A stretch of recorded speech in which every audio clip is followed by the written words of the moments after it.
Pouvez vous asseoir.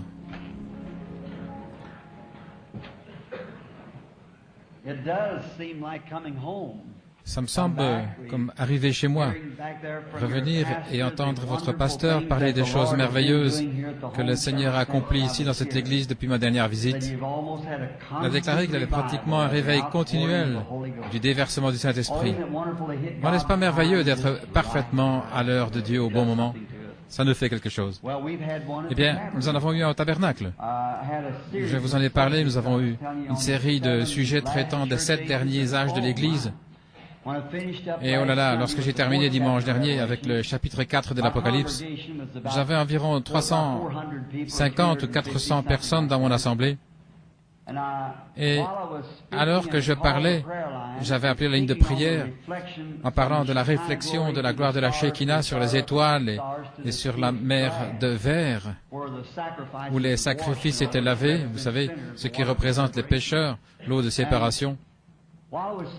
Alors que je parlais là-dessus et que je m'apprêtais à prier pour les malades, l'ange du Seigneur est descendu devant tous. Il est allé se tenir là dans le coin de la salle et 300 personnes ou davantage l'ont regardé pendant 15 minutes en poussant des cris, en pleurant et en louant Dieu. Tous regardaient. C'était la première fois qu'il apparaissait ainsi devant une église. Il est entré et est allé se tenir là à cet endroit. Et j'ai dit, pouvez-vous le voir? Et tout le monde commençait à crier et à tomber. Elle était là, la grande lumière ambre de la colonne de feu, une rondeur parfaite. Et puis elle commença à s'estomper, et l'ombre de chacun de ces âges de l'église se dessina dans cette colonne de feu, exactement comme je les avais enseignés. Dieu sait que c'est la vérité lors que je me tiens ici devant sa Bible. Nous vivons certainement à la fin des temps. Je suis si content de savoir que le prophète a promis que vers le soir, il y aura de la lumière. Savoir que dans cette heure où tout est si sombre dans le monde, nous vivons et nous marchons dans la lumière. La lumière qu'il a promise de nous donner. Et nous sommes ce soir les privilégiés qui jouissent de ces choses en cette fin des temps. Maintenant, souvenez-vous que l'Église ne sera pas, elle ne sera pas quelque chose de grand et d'important. Dans chaque âge, ça a toujours été une minorité, juste une petite lumière. Et pendant les âges sombres, ça s'est presque complètement éteint. Et puis dans cet âge de la Odyssée, elle s'est éteinte presque complètement. Frère Jack m'a invité à venir prêcher ici une fois, c'est cet âge de l'Église, j'espère que j'en aurai l'occasion. Oh, nous avons certainement apprécié chez nous de voir de quelle manière le Saint-Esprit a béni cela. Et maintenant, nous allons aller à Beaumont à partir d'ici, la côte ouest. Ensuite, nous reviendrons pour aller dans l'Ohio, et puis en Virginie, en Caroline du Nord. Et de là, nous irons à Springfield, Chicago.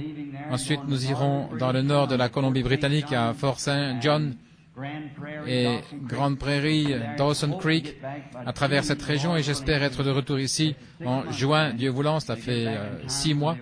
Et à ce moment-là, j'espère être de retour pour partir peut-être outre-mer à ce moment-là, Dieu voulant. Maintenant, nous sommes heureux d'être ici ce soir et de voir que tellement sont venus avec des visages lumineux et des cœurs ouverts. C'est un moment merveilleux, n'est-ce pas? Nous sommes dans l'expectative ce soir, je le suis, en comptant que le Seigneur nous fasse connaître ce soir sa puissance et sa gloire, et qu'il se montre lui-même à nous. Et s'il le fait ou ne le fait pas, nous croirons tout autant en lui.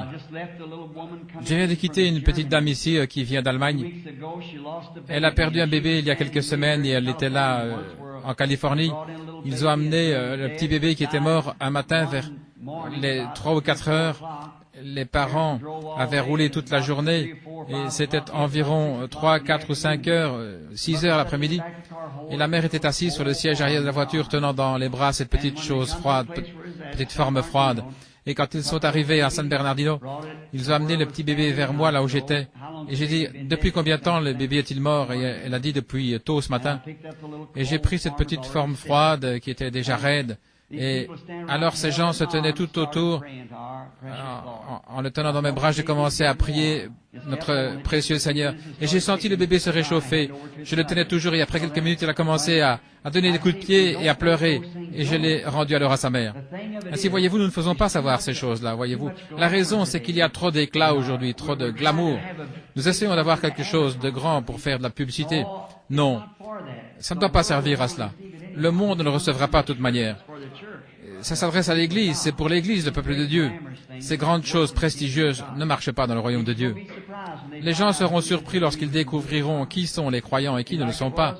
Ce sera semblable au moment où Jean est venu la première fois, à la première venue de Jésus. Il y avait Anne au temple et Jean-Baptiste. Il n'y en avait que peu qui étaient de véritables croyants qui reçurent réellement cela. Nous attendons sa venue. Cette petite était là, son bébé était mort en Allemagne et son mari est un aumônier. Et ils m'ont appelé par téléphone, longue distance, environ 5 fois, jour et nuit, pour me demander de venir et savoir si Dieu allait ressusciter ce petit bébé. Et j'ai dit, laissez-moi prier. Et j'ai été prié, j'ai prié cet après-midi et ce soir-là. Et je vais vous montrer si oui ou non les médecins croient. Elle avait déjà donné à lire aux médecins mon livre intitulé, je crois, « Un prophète visite l'Afrique » ou quelque chose comme ça.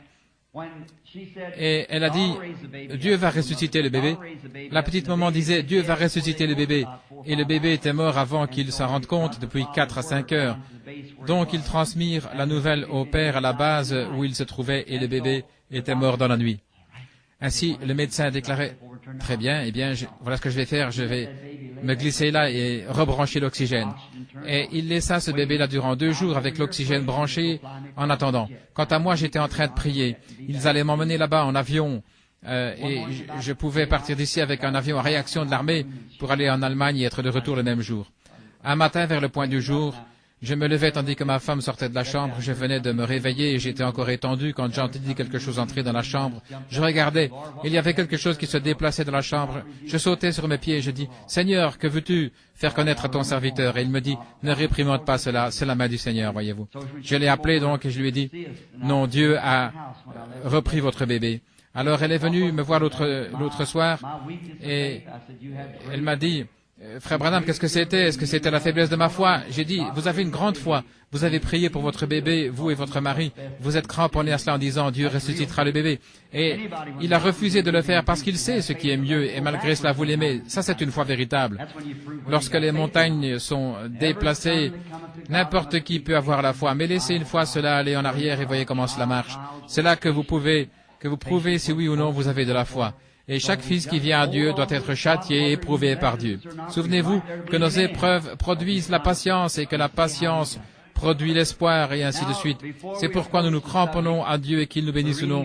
Nous sommes là qui croyons quand même en lui parce qu'il a promis et pour voir de quelle manière il agit. Maintenant, avant d'approcher ce sujet et la lecture de la parole, car la foi vient de ce qu'on entend et ce qu'on entend vient de la parole de Dieu. Et maintenant, je ne désire pas être trop long parce que Frère Jack, lorsqu'il m'a appelé pour me demander de passer par ici, ce que je suis heureux de faire, il m'a dit qu'ils avaient des malades qui désiraient qu'on prie pour eux. C'est ainsi que nous avons pensé faire cela.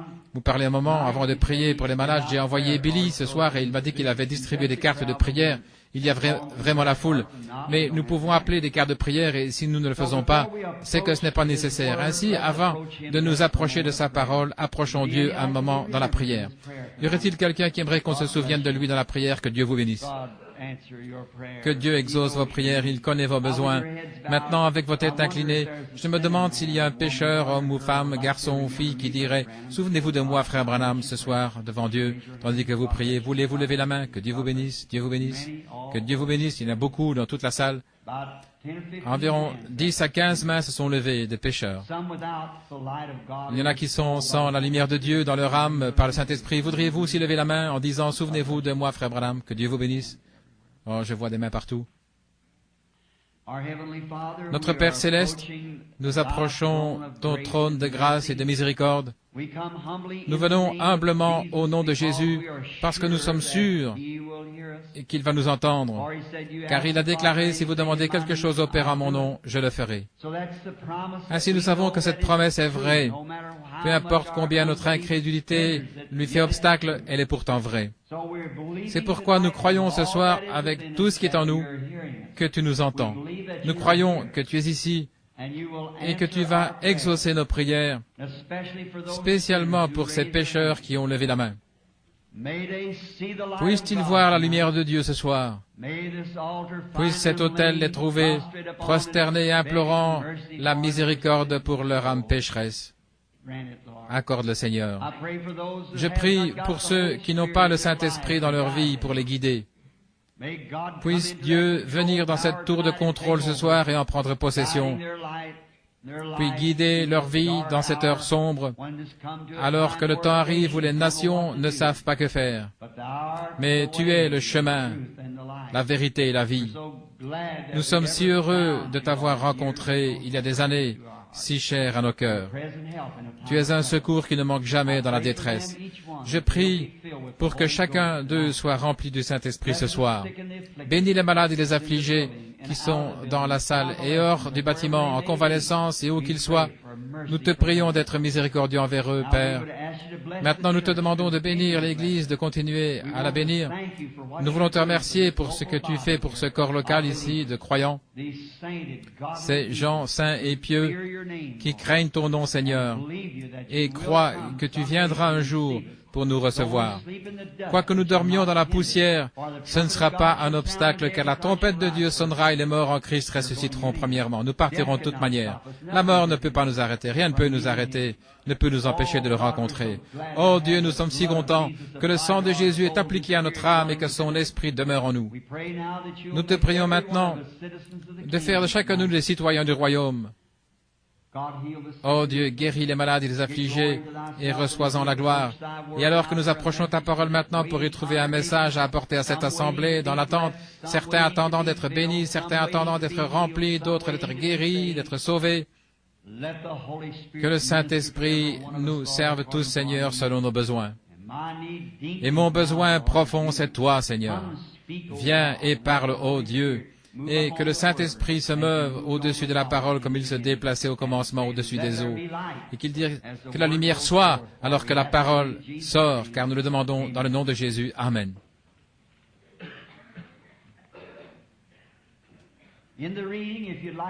Au cours de la lecture, si vous voulez relever les passages, durant ces dernières semaines, j'ai pris l'habitude de parler et d'inscrire différents passages des Écritures, et j'en ai ici environ 4 pages.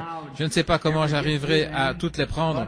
Mais si vous voulez donc écrire ces passages, vous êtes tout à fait libre de le faire. Je pense parfois qu'étant donné à la fin, et que la fin est maintenant si proche, je vais enseigner un petit peu sur ce sujet. Vous pouvez prendre Saint Jean au chapitre 1er, et nous allons lire le premier passage des Écritures dans le premier chapitre, et le second passage dans le 4e de Saint Jean.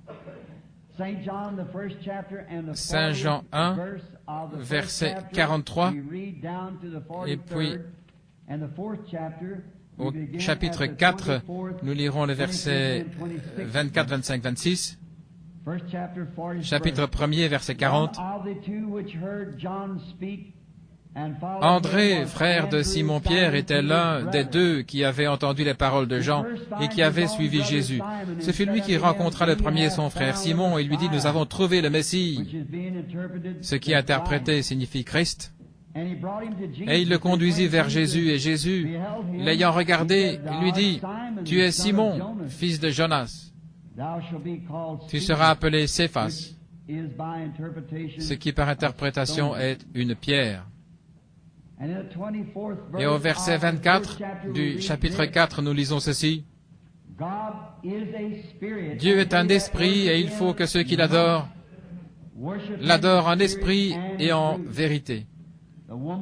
La femme lui dit, je sais que le Messie doit venir, celui qu'on appelle le Christ, et quand il sera venu, il nous annoncera toutes ces choses. Jésus lui dit, je le suis, moi qui te parle. Je désire sortir de là un mot de 5 lettres différentes pour servir de titre. Le Messie. Je désire que mon sujet ce soir soit centré sur le mot « le Messie ». Le mot lui-même signifie celui qui est oint, ou il pourrait être utilisé pour parler du roi oint. Et il signifie également Christ. Mais nous allons l'utiliser premièrement dans le sens du roi oint. Il apparaît premièrement dans Genèse 3.15, si vous voulez écrire quelques passages des Écritures. La semence promise de la femme qui devait être celui qui est oint. À travers les Écritures, tous les prophètes parlent de celui qui devait venir, le roi oint. J'aime ce mot oint. Dieu oignant quelqu'un. Et il devait être un roi qui devait conduire Israël à la liberté vis-à-vis de toutes les nations et faire d'eux des chefs sur les nations. C'est ce que le roi oint devait faire. Je crois que Jésus de Nazareth a répondu en tout point à la description que tous les prophètes avaient donnée au Messie. Je crois que dans Ésaïe 9:6, après qu'Israël eut demandé un signe, Dieu dit, « Je leur donnerai un signe éternel. » Un signe éternel. Un signe qui serait valable pour toujours. Il dit, « Une vierge concevra. » Ce sera un signe. Et celui qui naîtra d'elle sera appelé conseiller, prince de la paix, Dieu puissant et Père éternel. Je crois que Jésus répondait à la description qui avait été faite dans chacune des promesses de Jéhovah au sujet de la venue du roi et du Messie. Peu importe quel est le nombre de ceux qui croient qu'il échoua dans son œuvre, il est néanmoins roi.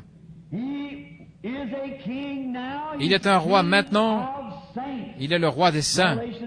L'Apocalypse le dit, toi, roi des saints, il a un royaume.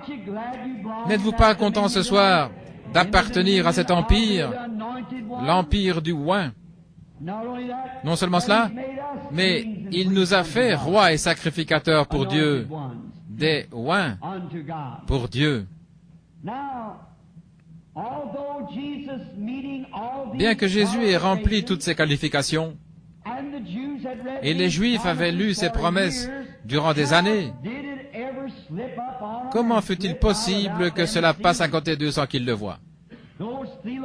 Ces théologiens, si instruits dans les Écritures, si minutieux dans les Écritures, et pourtant ils manquèrent de le reconnaître comme étant le oint.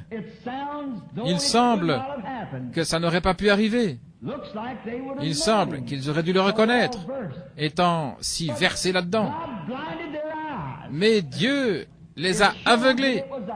Cela montre que c'était la main de Dieu. Il était trop bien connu. Ces signes de Messie prouvaient qu'il était le Messie, prouvaient qu'il était le oint. Et pour qu'eux manquent cela, ça devait être assurément la main de Dieu qui les aveugle. Sinon, ils ne l'auraient pas manqué. Et c'est la même chose aujourd'hui. Si l'évangile est caché, il est caché à ceux qui sont aveugles. Et la seule façon leur permettant de recevoir la vue, c'est de le recevoir à travers Dieu. Dans Ésaïe 9:6, nous n'allons pas le lire, mais il est dit qu'il devait être le Père éternel, le Dieu puissant.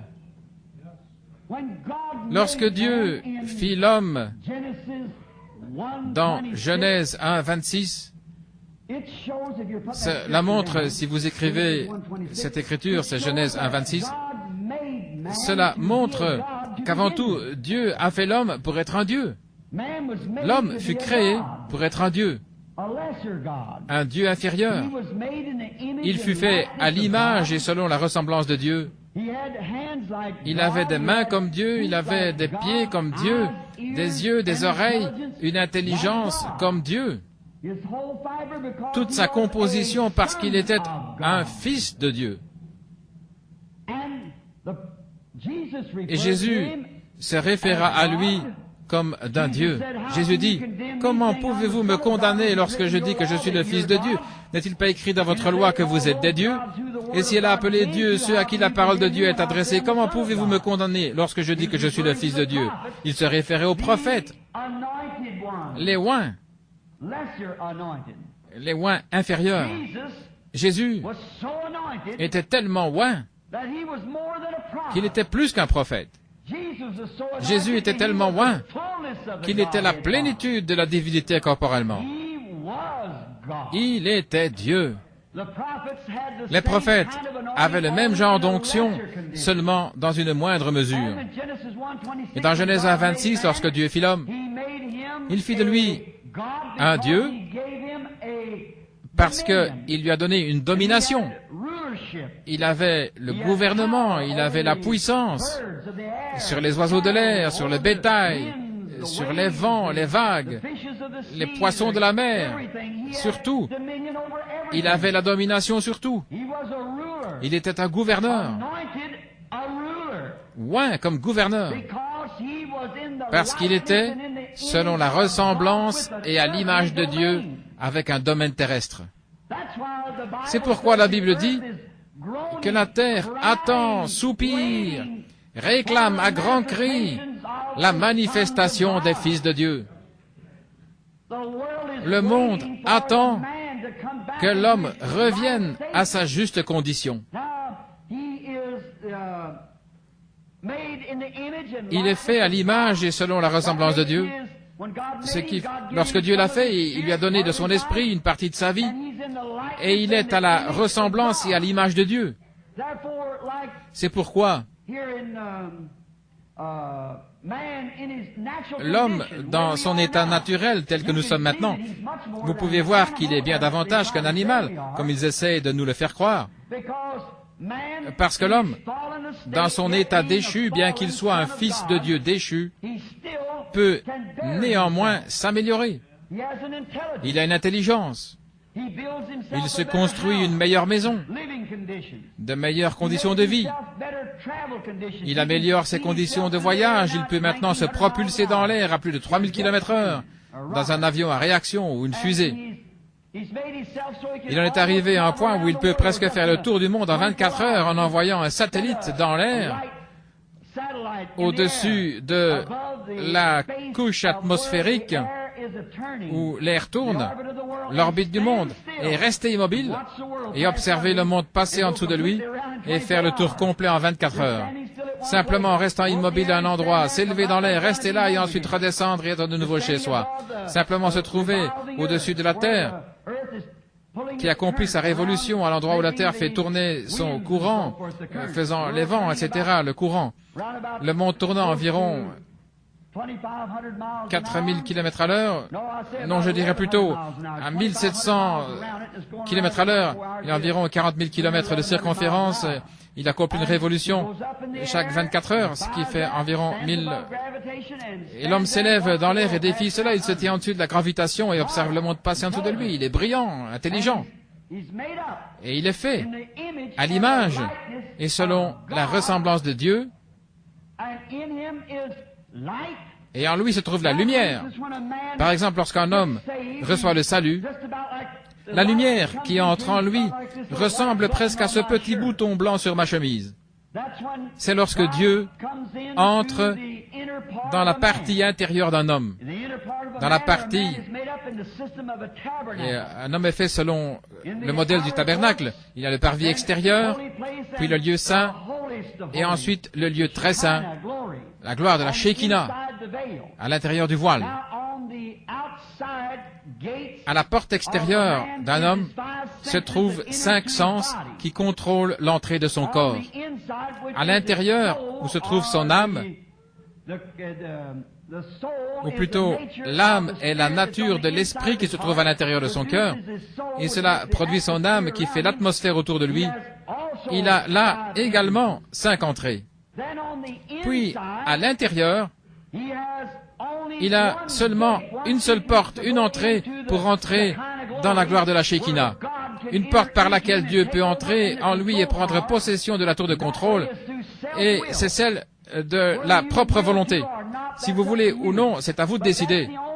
Mais la seule avenue ouverte que possède un homme pour permettre à Dieu d'entrer dans son cœur, c'est par la propre volonté. Cela fait de lui un être moral libre comme l'étaient Adam et Ève. Vous pouvez choisir le juste ou le faux, comme vous voulez, le bon vouloir.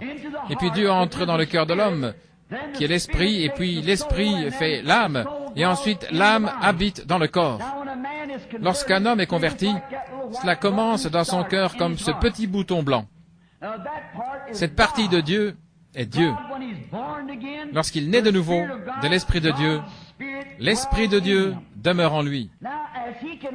Alors qu'il laisse cet esprit grandir et enlever toutes les racines d'amertume et faire pénétrer de nouveau la voix de Dieu en lui, il peut redevenir tel qu'il était dans le Jardin d'Éden.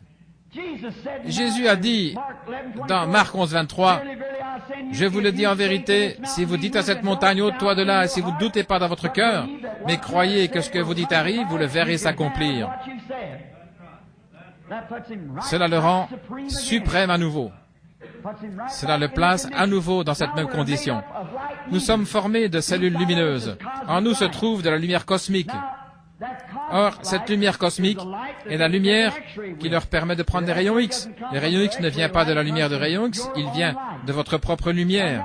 Et si cette lumière cosmique pouvait être amenée à n'être plus de la lumière cosmique, mais de la lumière éternelle, Dieu pourrait habiter suprêmement en nous et être maître de notre pensée, notre marche, nos paroles. Alors ce ne serait plus l'homme, ce serait Dieu dans l'homme. Je suppose que je suis en train de vous assourdir par cette chose. J'entends l'écho ici, ça déforme ma voix. Ce n'est pas moi, c'est ceci. Ainsi, mettez ça sur ce compte-là. Donc, il a la lumière, la vie éternelle, c'est la vie de Dieu qui demeure dans l'homme. Et plus il se soumet à l'esprit, plus ce qui est de l'homme, du pécheur, disparaît et plus il ressemblera à Dieu. Il n'y a pas longtemps, ils firent une radioscopie d'un homme qui priait pour un malade. Le Reader's Digest en a parlé.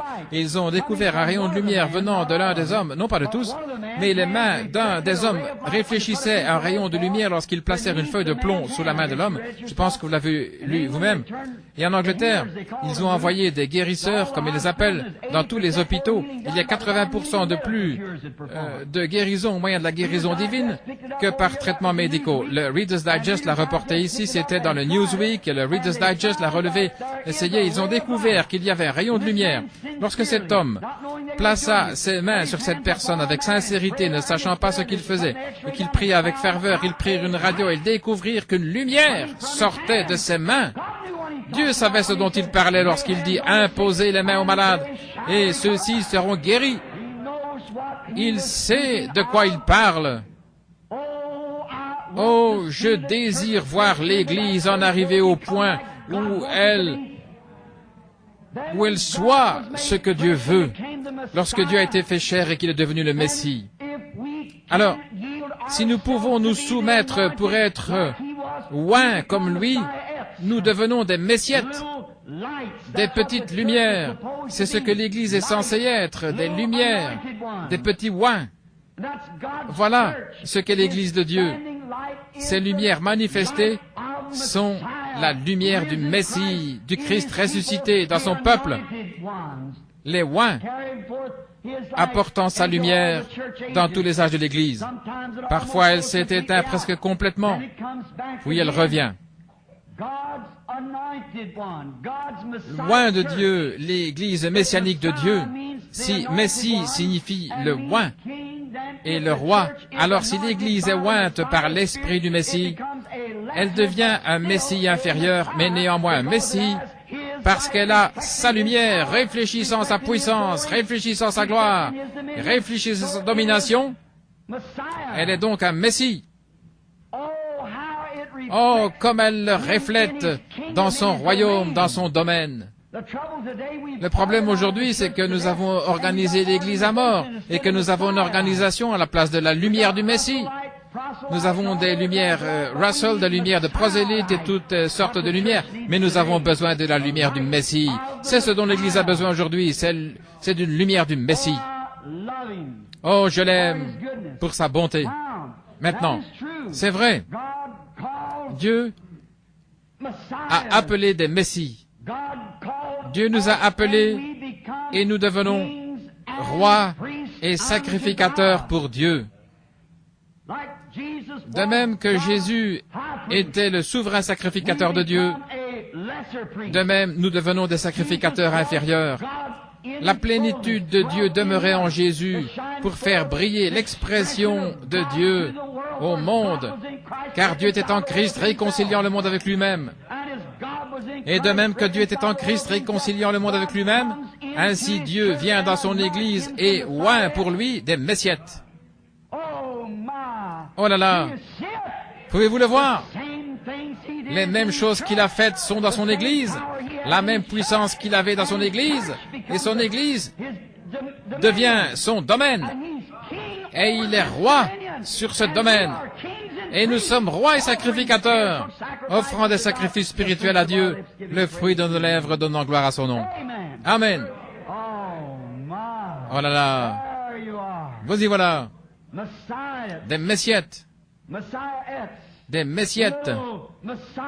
Des petits messies. Des petits oints. Oints, depuis quoi? Depuis le principal. Oints, depuis le grand. Oh, lorsque Jésus était sur la terre, il ne pouvait pas nier qu'il était le Messie, parce qu'il faisait les signes du Messie. Les Juifs étaient aveuglés, et c'est la raison pour laquelle ils ne le virent pas. Ils ne virent pas ces signes de Messie.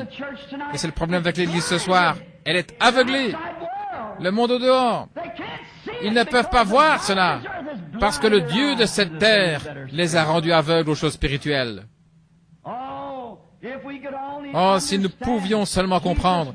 Jésus est parti et a accompli les signes du Messie, et les gens l'ont blasphémé. Et s'ils ont blasphémé le grand roi oint, le Messie, à combien plus forte raison appelleront-ils les gens de sa maison, de son royaume, Béelzébul? Et ils vous appelleront encore plus mal qu'ils ne l'ont appelé, saint comédien, saint sauteur ou quelque chose comme cela.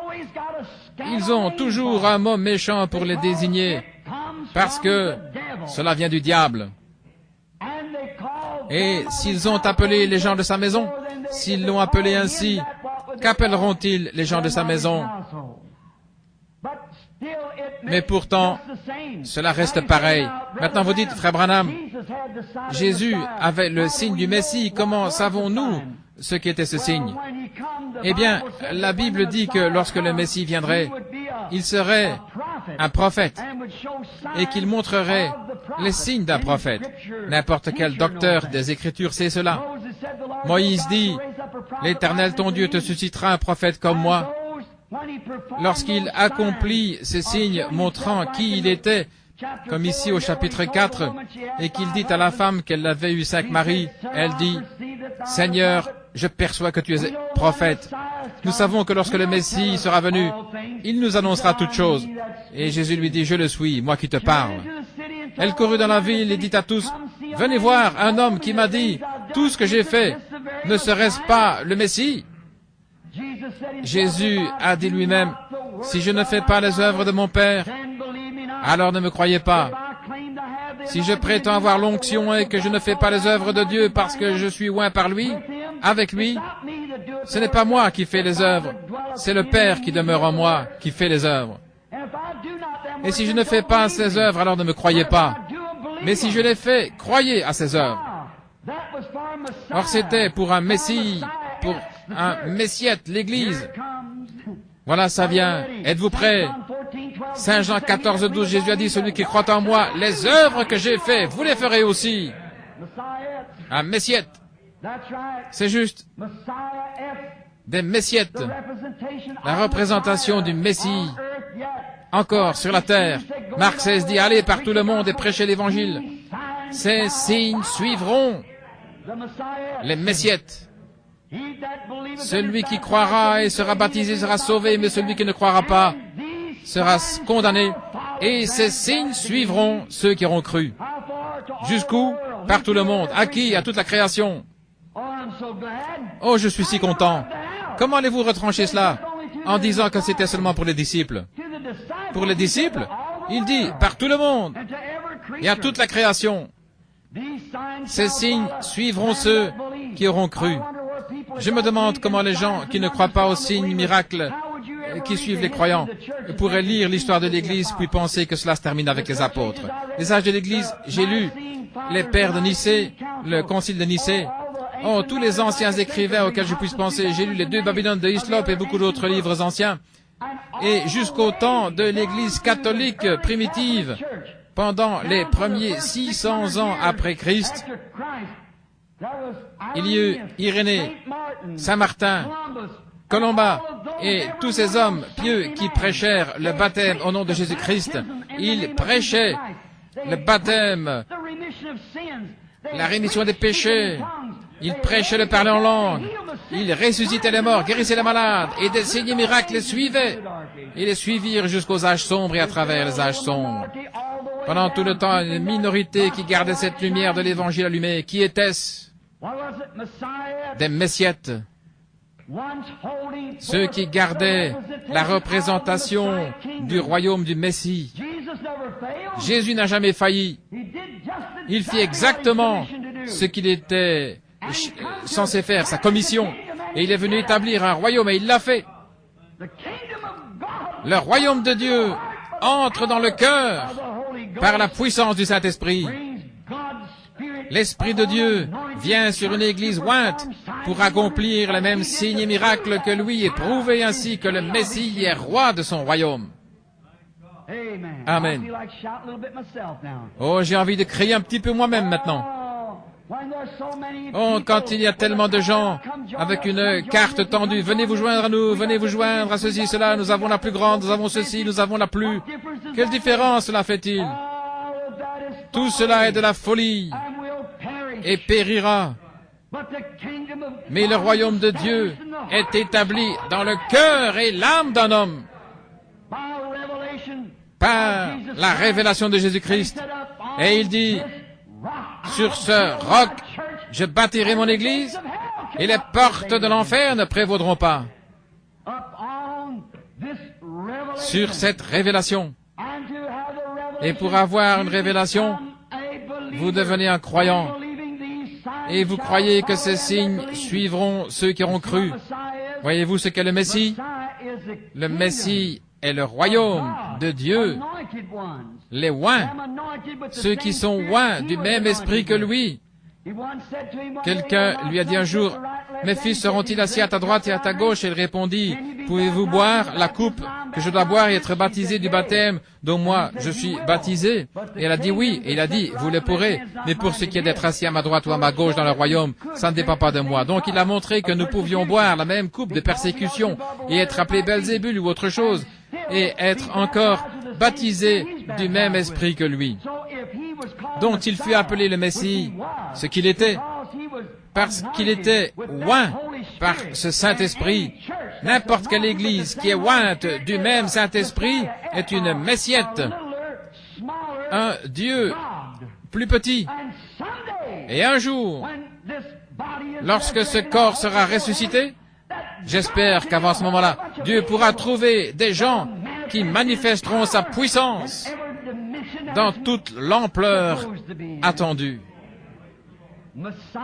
Le Messie, le oint, un roi pour délivrer, un roi, vous êtes roi et sacrificateur, roi pour faire entrer, sacrificateur pour servir, un Messie. Ces signes devaient suivre dans tous les âges pour refléter sa lumière, sa présence dans son royaume, son peuple. Or, vous n'avez pas besoin de mourir pour recevoir ceci. Vous devez mourir spirituellement, mais vous n'avez pas besoin de mourir physiquement. C'est à l'intérieur que Dieu entre pour avoir le contrôle de vous. Alors qu'il se presse en vous, n'ayez aucune racine d'amertume, ni haine, malice, ni conflit qui le ferait de nouveau repartir. Faites sortir toute la méchanceté, la superstition et l'incrédulité de vous. Et chaque fois que vous faites sortir l'incrédulité, Dieu entre en vous et prend possession. Faites sortir l'incrédulité.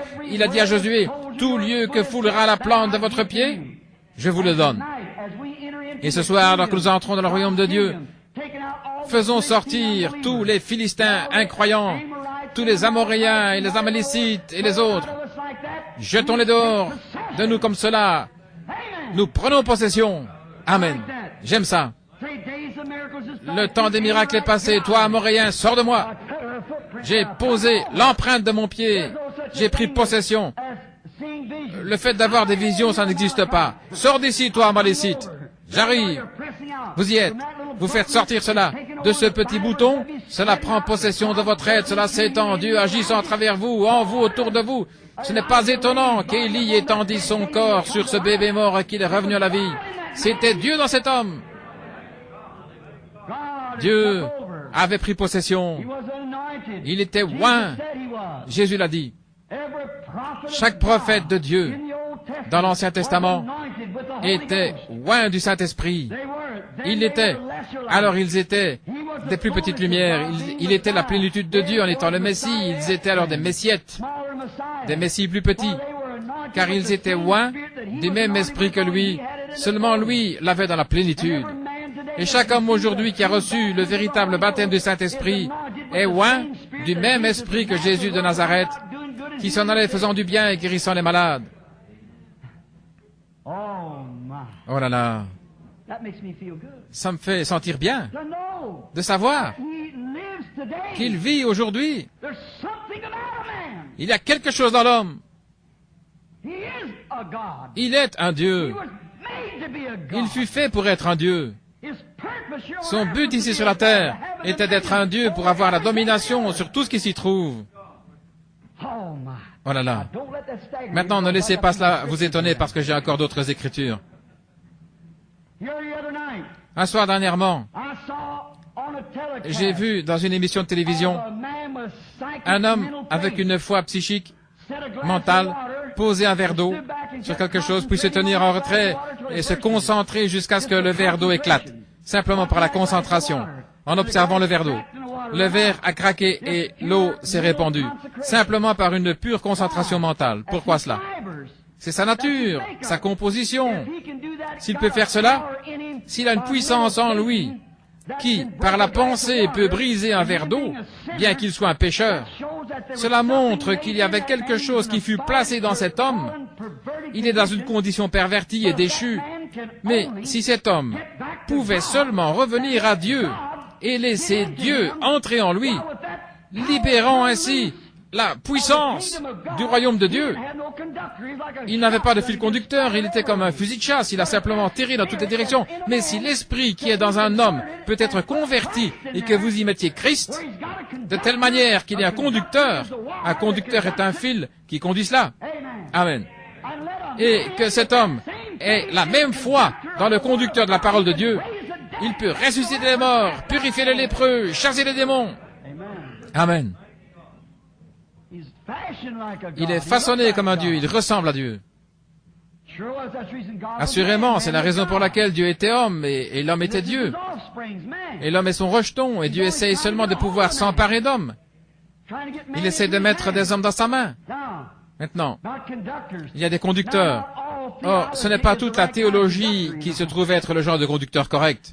Vous savez, il y a une grande partie de la théologie qui fait office d'isolateur vis-à-vis de cela.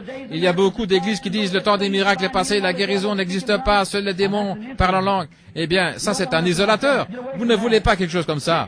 Éloignez-vous, revenez à la parole. La parole est le fil conducteur de Dieu. Un homme qui croit à la parole de Dieu, qui a la parole de Dieu, est aussi grand que ces bâtiments ici autour lorsqu'il marche et en s'appuyant sur elle. C'est elle qui dirige, elle conduit l'homme, elle conduit l'esprit.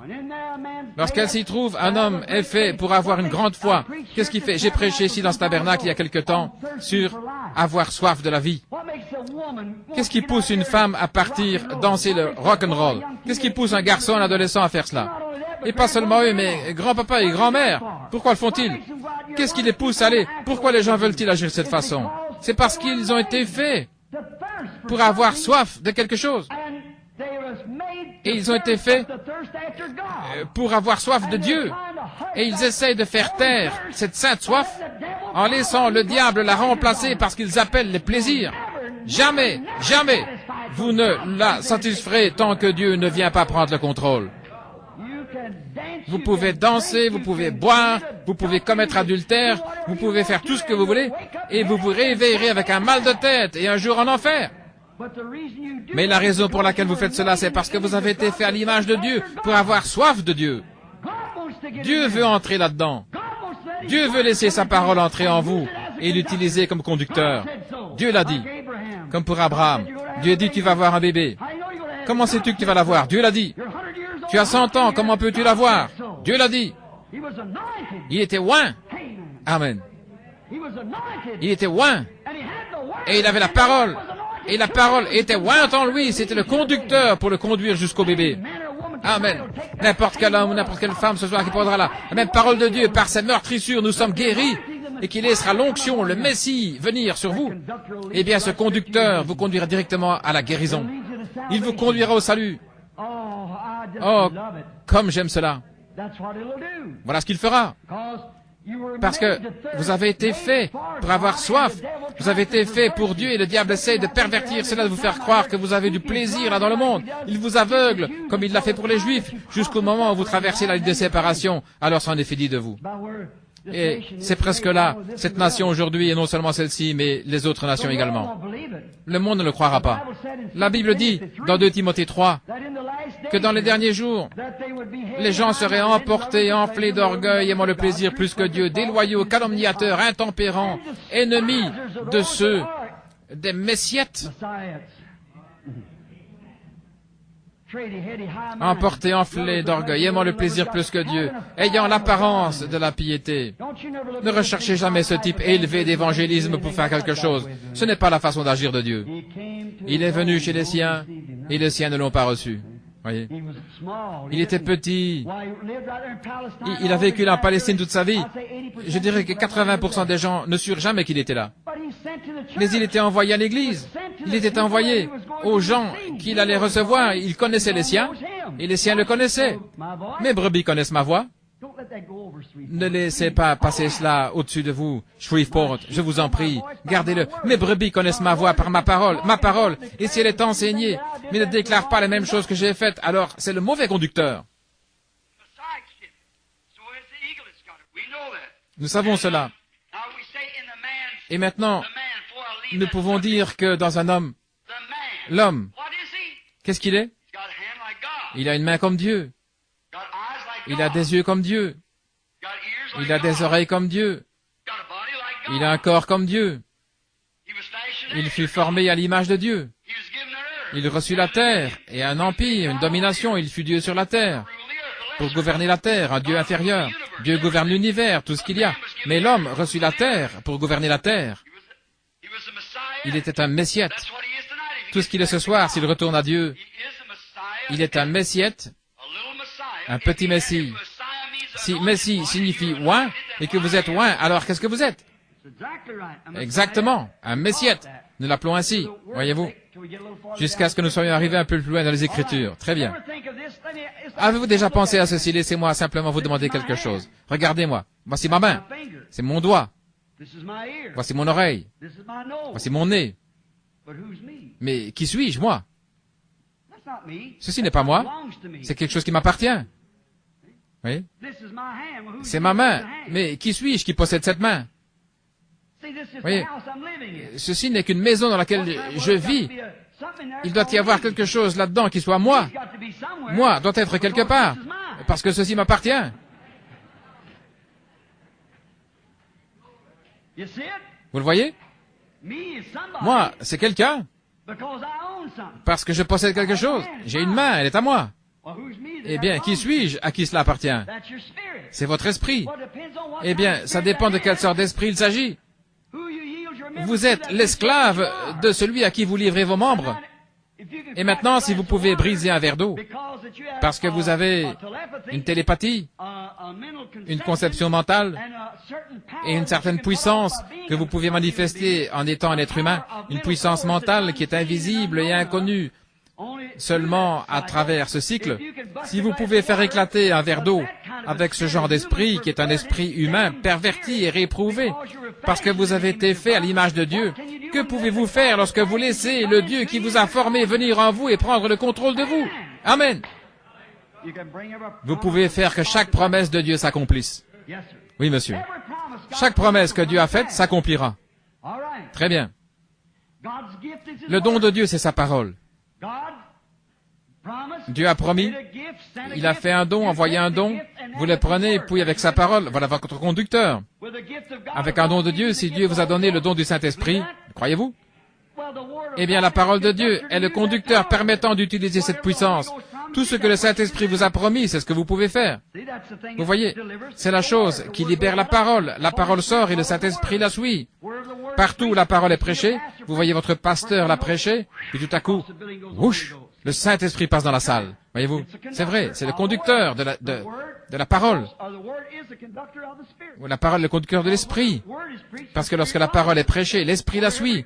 Où qu'elle aille, l'Esprit suit la parole. Oh, j'aime ça.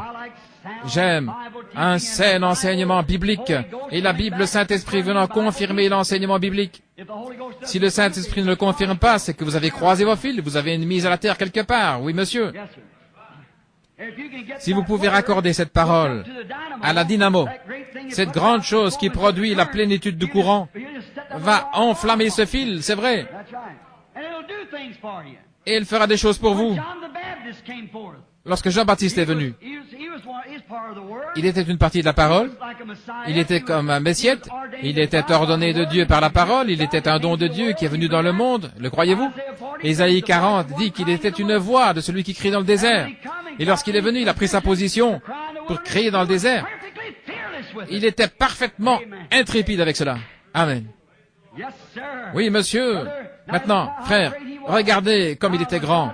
Lorsque Dieu parlait de la venue de Jean, il a dit que toutes les montagnes sautèrent comme des béliers, que les feuilles battaient des mains, que les montagnes et les collines furent abaissées, et que les vallées furent exaucées. Maintenant, j'imagine que l'interprétation théologique de cela, c'était, Saint frère, un jour Dieu va tirer les corridors du ciel, faire descendre l'échelle de Jacob, et un puissant prophète descendra dans les airs, escorté par des anges, et descendra ici où se trouve le Saint-Temple. Et si Caïphe est le souverain sacrificateur, il lui dira, « Votre honneur, je suis descendu. » Oh là là, qu'est-il arrivé? Quand il est venu, c'était un homme au visage hirsute qui sortait du désert, un morceau de peau de mouton autour de lui, et ne prenant probablement un bain que tous les 3 mois, il se tenait là avec de la boue jusqu'aux genoux en disant, « Repentez-vous car le royaume des cieux est proche. » C'est à ce moment-là que les feuilles battaient des mains. C'est à ce moment-là que les montagnes et les collines furent abaissées et que les vallées furent exaucées. Ce que l'homme appelle grand, Dieu l'appelle folie. Je me demande si Dieu n'appelle pas une partie de notre grand évangélisme aujourd'hui de la folie. Lorsqu'on essaie de couvrir de fleurs de grands personnages au collet monté et tout le reste, je me demande simplement ce que Dieu en pense. Cet évangile ne va pas secouer le monde. Il n'est pas censé secouer le monde, mais c'est l'Église qu'il est censé secouer. Il secoue l'Église. Actuellement, durant ces dernières années, l'Église a été secouée comme jamais auparavant et le monde n'en sait rien. Il n'était pas censé secouer ces vieilles carcasses mortes là-bas, dans le monde. Ils sont 2 fois morts, déracinés. Comment pouvez-vous le faire? Oh, j'appartiens à tel et tel. Eh bien, allez-y, appartenez à cela. Voyez-vous, vous ne pouvez pas les secouer. Eh bien, ma grand-mère a fait telle et telle chose. Peu importe ce que votre grand-mère a fait. Mais qu'est-ce que Dieu fait maintenant? Voici la lumière. Marchez-y. Si grand-mère a vécu en son temps, c'était en ordre. Mais vous ne pouvez pas vivre dans sa lumière. Dans ce cas, sœur, pourquoi ne portez-vous pas ces vêtements? Peut-être que c'est un peu trop fort. Non, vous voulez prendre son église, mais vous ne voulez pas porter ses vêtements. Tous les véritables prophètes de Dieu se récrient contre le péché. Tous les oints le font. C'est vrai, ils le font. Et Dieu garde sa parole envers chacun. Il le fait toujours. Dieu vous prendra, c'est-à-dire vous recevrez chaque promesse si vous passez par la chambre de compensation pentecôtiste. Vous savez, si vous écrivez un chèque, ils ne le paieront pas tant qu'il n'est pas passé par la chambre de compensation. Il doit passer par la chambre de compensation et il est payé ensuite. Et lorsque vous dites que vous êtes repenti et que vous êtes prêt à passer par la chambre de compensation pentecôtiste, Dieu payera avec chaque don qu'il a promis. Amen. Essayez une fois Acte 2:38 et voyez si c'est sa chambre de compensation. Vous savez que Paul rencontra des gens dans Acte 19 qui n'avaient pas encore passé par la chambre de compensation. Eh bien, ils étaient dans une grande joie, mais lorsque Paul a dit « Avez-vous reçu le Saint-Esprit » après avoir cru, ils ont dit « Nous avons été baptisés ». Ils ont dit « Baptême de Jean », mais ça n'agira pas. Voyez-vous, Vous devez passer par la chambre de compensation. Dieu a maintenant choisi sa banque pour payer ses promesses. Le jour de la Pentecôte, Pierre déclara, ces promesses sont pour vous et pour vos enfants et tous ceux qui sont au loin, que Dieu les appellera. Et lorsqu'ils ont rencontré Acte 2:38, Dieu honora le chèque. Il passa par la chambre de compensation, puis il revint. Alors ils commencèrent à parler en langue, à prophétiser, à magnifier Dieu. Lorsqu'un croyant signe son nom en tant que croyant et qu'il passe par la chambre de compensation pentecôtiste de Dieu avec le baptême du Saint-Esprit, Dieu paye chaque promesse. Sa banque est bonne, ses promesses sont réelles, tout ce qui est signé au nom de Jésus. Vous ne pouvez pas signer d'une autre manière. Ça ne marchera pas. Il ne connaît pas de titre, il connaît seulement le nom. Amen. Mais croyez-vous? Certainement. Oui, monsieur, son nom est la seule chose. Demandez tout ce que vous voulez. Demandez au Père en mon nom. Maintenant, n'allez pas y mettre là 4 ou 5 noms différents. Il ne connaît rien de cela. Le chèque va revenir. Vous aurez un faux, une imitation, mais chaque fois que vous passez par la chambre de compensation, que Dieu vous y laisse passer, vous recevrez ce que vous avez demandé. Si vous demeurez en moi et que mes paroles demeurent en vous, demandez ce que vous voudrez. Jean 15. Et cela vous sera accordé. C'est vrai. Alors vous avez l'onction. Vous êtes des messiettes. Des messiettes, des petits messies. Le même don qui était sur lui, il obéit à la parole et lorsqu'il vint pour accomplir la parole, alors Dieu, il était le Messie, il était Jésus lorsqu'il vint au monde, mais quand le Saint-Esprit est descendu sur lui après son baptême, il fut oint avec Dieu. Dieu était en lui parce qu'il venait pour accomplir la parole. Lorsque vous venez à cet hôtel, venez ici pour accomplir la parole de Dieu. Venez sur l'invitation que vous avez reçue disant que celui qui veut vienne. Ne venez pas en disant, eh bien Seigneur, si tu me guéris de ce mal d'estomac, je crois que je te servirai. Ne venez pas ainsi. Venez lui dire, en disant que vous êtes une racaille, que vous ne valez rien, que vous désirez être rempli du Saint-Esprit et que vous ne valez rien du tout. Vous ne méritez rien, vous méritez de mourir et d'aller en enfer.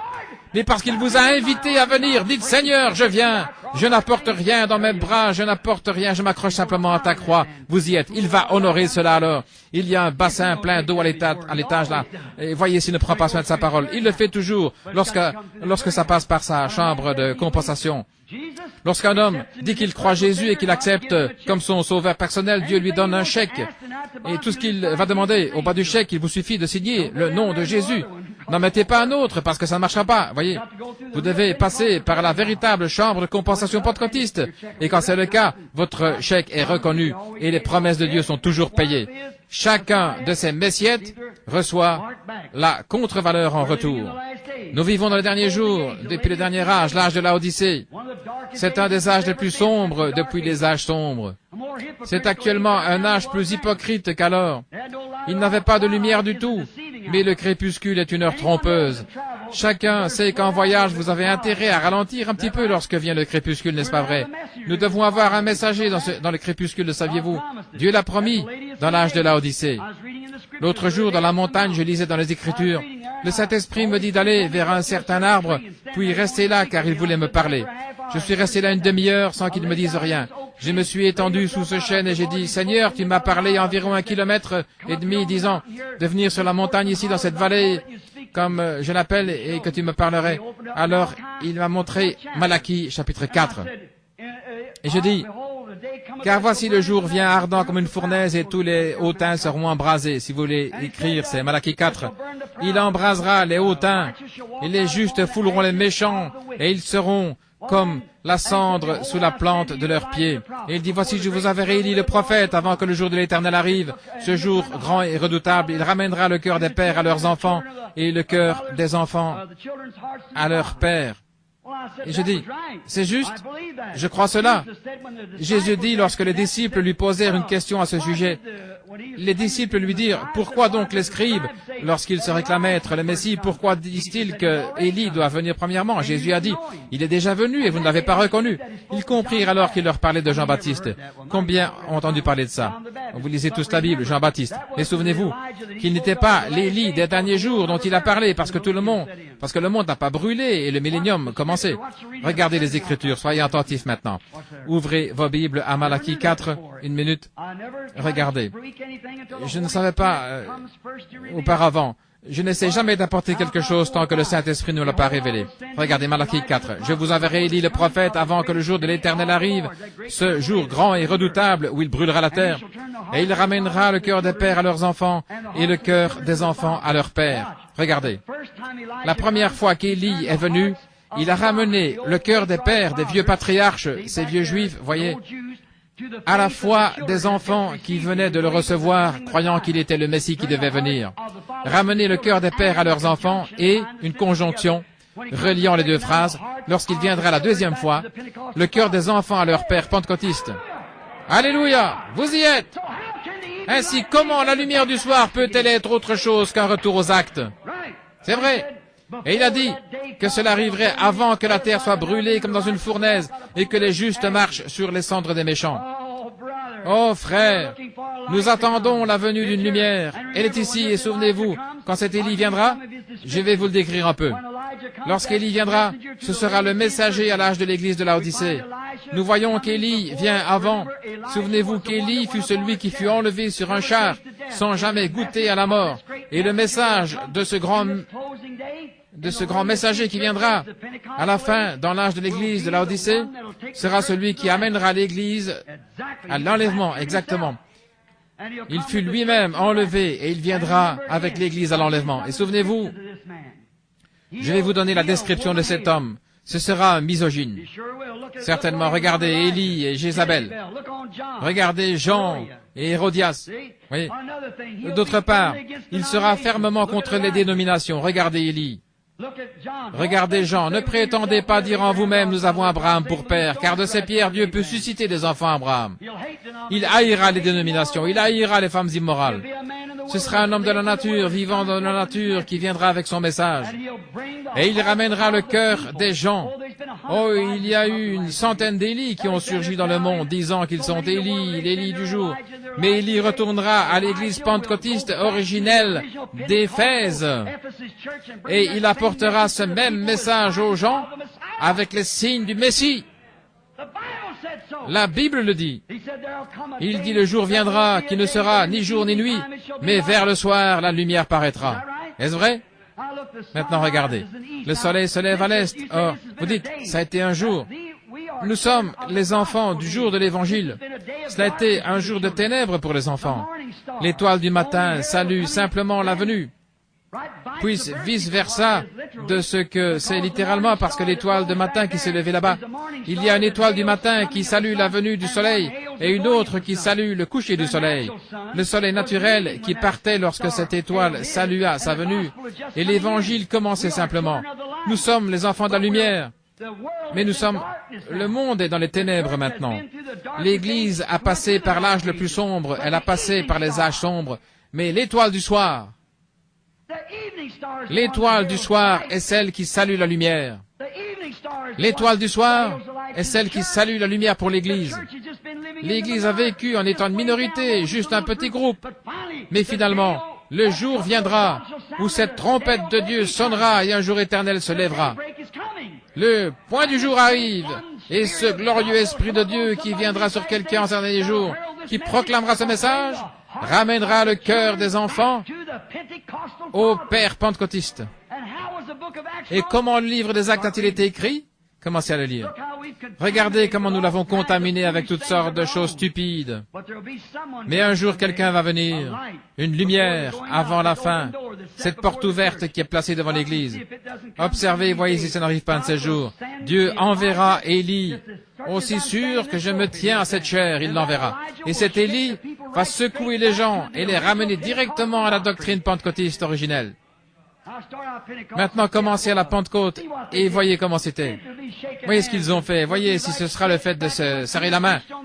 Ce sera un retour au commencement. Lorsque Pierre a prêché là le jour de la Pentecôte et qu'ils furent tous remplis du Saint-Esprit et parlaient en d'autres langues, cet homme disait, « Que ferons-nous » Pierre dit, « Repentez-vous et que chacun soit baptisé au nom de Jésus-Christ pour la rémission de vos péchés, et vous recevrez le don du Saint-Esprit, car la promesse est pour vous, vos enfants et tous ceux qui sont au loin, aussi grand nombre que le Seigneur notre Dieu les appellera. » C'était la lumière pentecôtiste originelle.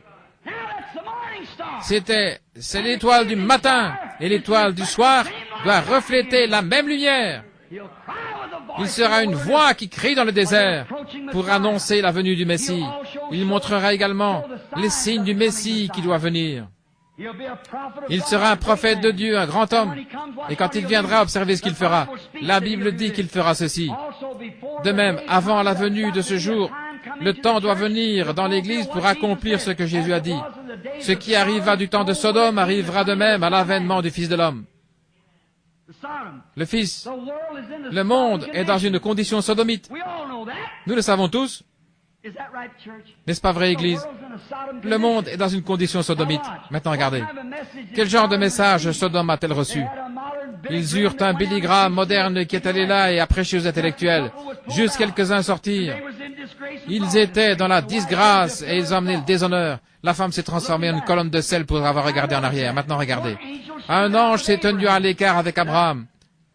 L'ange qui est resté avec Abraham, ne sachant pas qui il était, soi-disant, après qu'il lui ait dit, « Abraham, où est ta femme Sarah ?» Et il répondit, « Elle est dans la tente derrière toi. » La Bible dit qu'elle était dans la tente derrière l'ange. Celui-ci lui dit, « Je reviendrai vers toi au temps de la vie. Je t'ai promis ce bébé et je vais faire en sorte que tu le reçoives. » Et Sarah rit en elle-même. À ce moment-là, l'ange de l'Éternel dit, « Pourquoi Sarah a-t-elle ri ?» Or, il a dit que cela arriverait avant la venue du Seigneur. Ce qui arriva du temps de Sodome arrivera de même à la venue du Seigneur. Est-ce que vous le voyez, les amis? Ça va se refléter la même lumière que l'étoile du matin. Et que va-t-il faire? Ramener les enfants à la foi des pères. Les pères de la Pentecôte. Paul, Silas, Jean, Marc, Irénée, Saint Martin, Colomba, tous ces grands martyrs qui ont prêché cet évangile et lui sont restés attachés, ils furent tout à fait fidèles à cela. Et lorsque le groupe des érudits commença à vouloir une organisation, ils furent expulsés. Remarquez les œuvres des Nicolaïtes, puis ce fut des œuvres dans un âge de l'Église, de vaine doctrine. Savez-vous ce que c'est? Nico, ça veut dire conquérir, vaincre qui? Les laïcs. Lorsque toute la sainteté est attribuée à un homme, à un seul homme, il devient le seul qui est saint. Et l'Église peut vivre de n'importe quelle façon. C'est à lui qu'ils vont ensuite se confesser. Le Saint-Esprit est pour quiconque veut, qu'il soit laïque ou pas. Ce n'est pas la volonté de Dieu qu'il y ait un homme saint.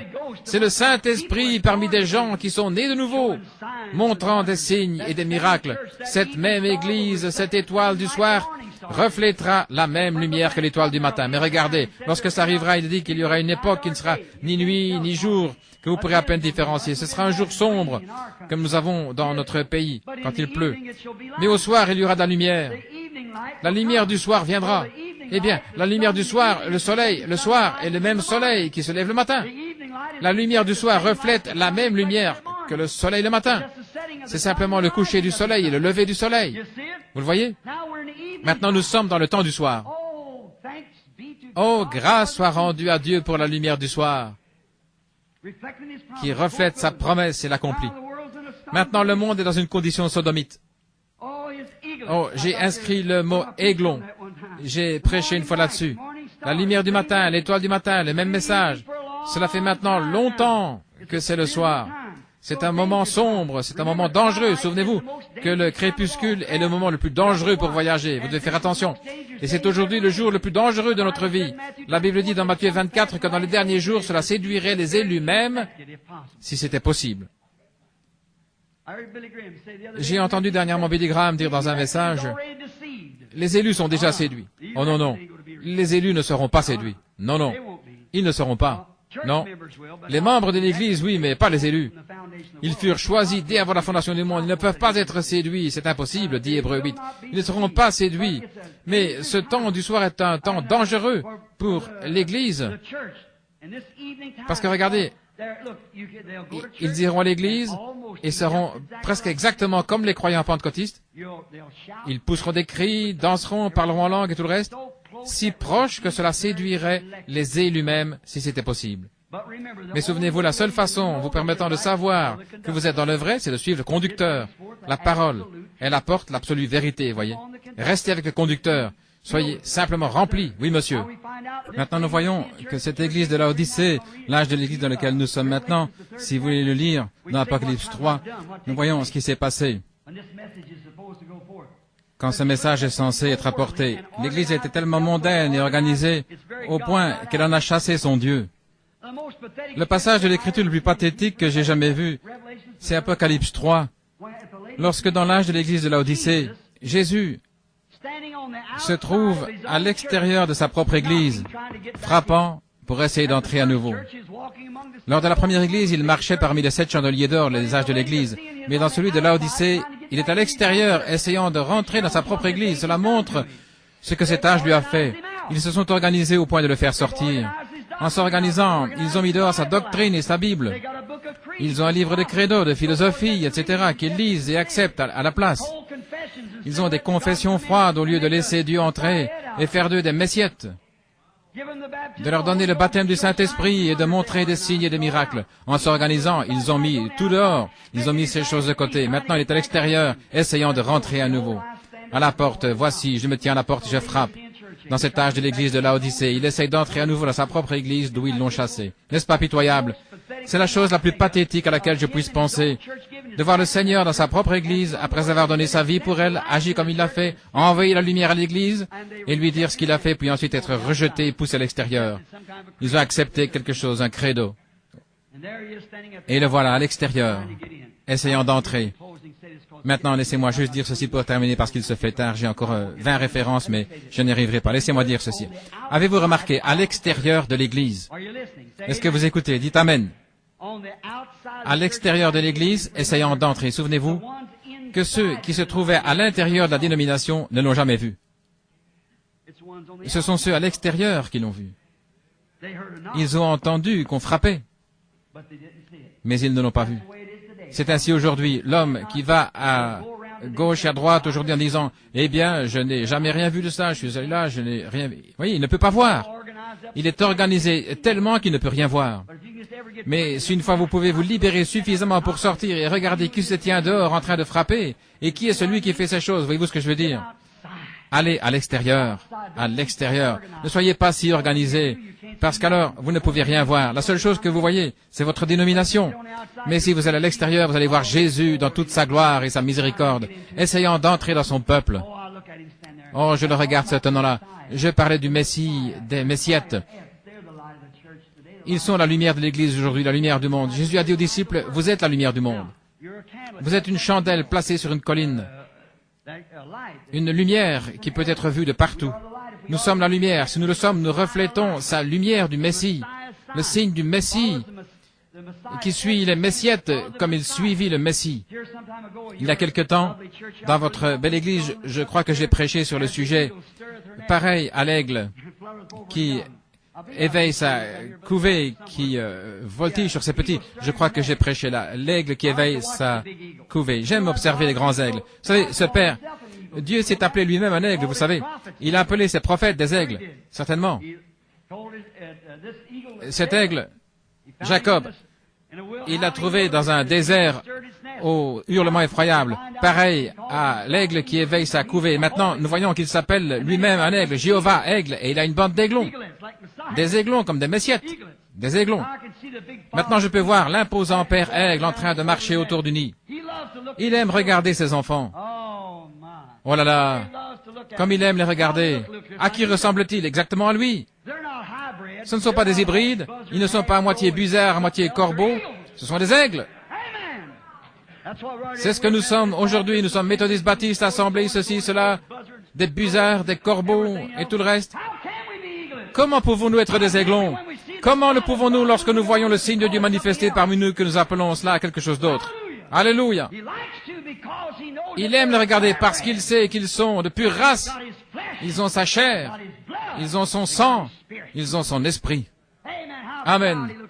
Avec quelle fierté il regarde ces aiglons se promener. Amen.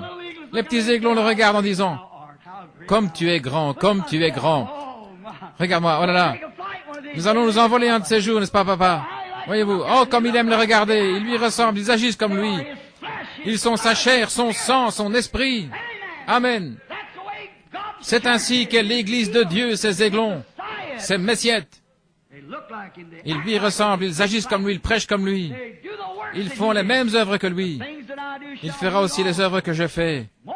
Et il en fera davantage parce que je m'en vais au Père. Amen. Ces signes suivront mes aiglons. Amen. Ils agiront exactement comme moi. Si mon esprit est en eux, alors ils feront les œuvres que je fais. S'ils ne font pas les œuvres que je fais, c'est comme mon esprit n'est pas en eux. Qu'arriverait-il si en regardant un de ces petits aigles, il découvrait qu'il a un bec comme un busard? Il dirait, attendez une minute, il y a quelque chose qui ne va pas. Si un corbeau sautait sur le nid en disant, crois, crois, crois, le temps des miracles est passé, crois, crois, la guérison divine n'existe pas. Je vous promets qu'il prendrait sa grosse patte, le délogerait immédiatement et qu'il irait directement se briser le cou. Oui. Oh, ça n'existe pas, c'est la télépathie, de telles choses n'existent pas. Toi, espèce de busard, busard de la chair et en plus de chair morte, c'est ce qu'il mange.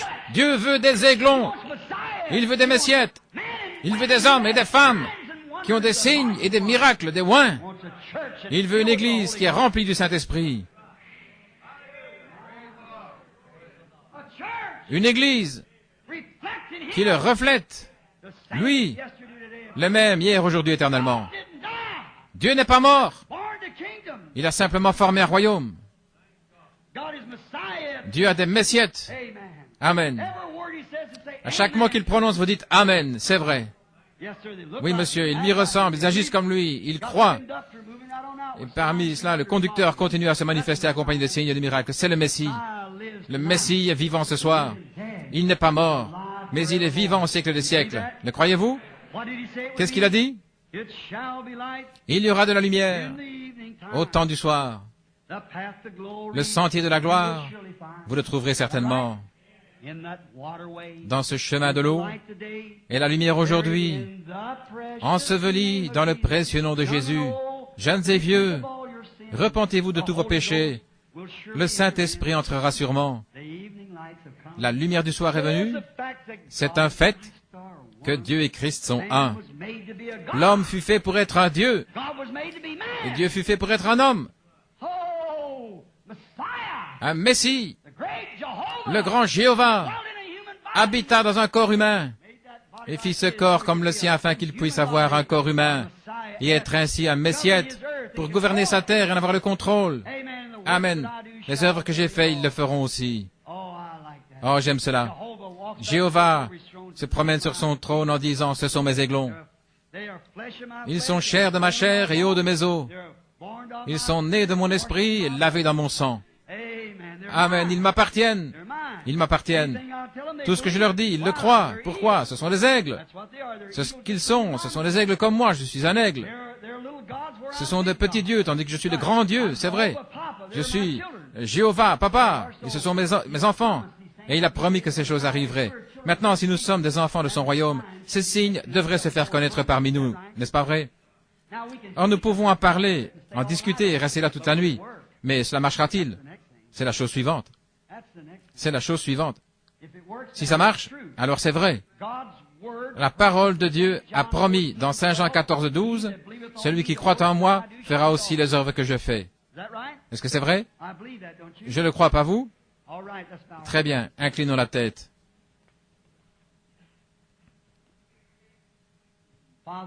Père Dieu,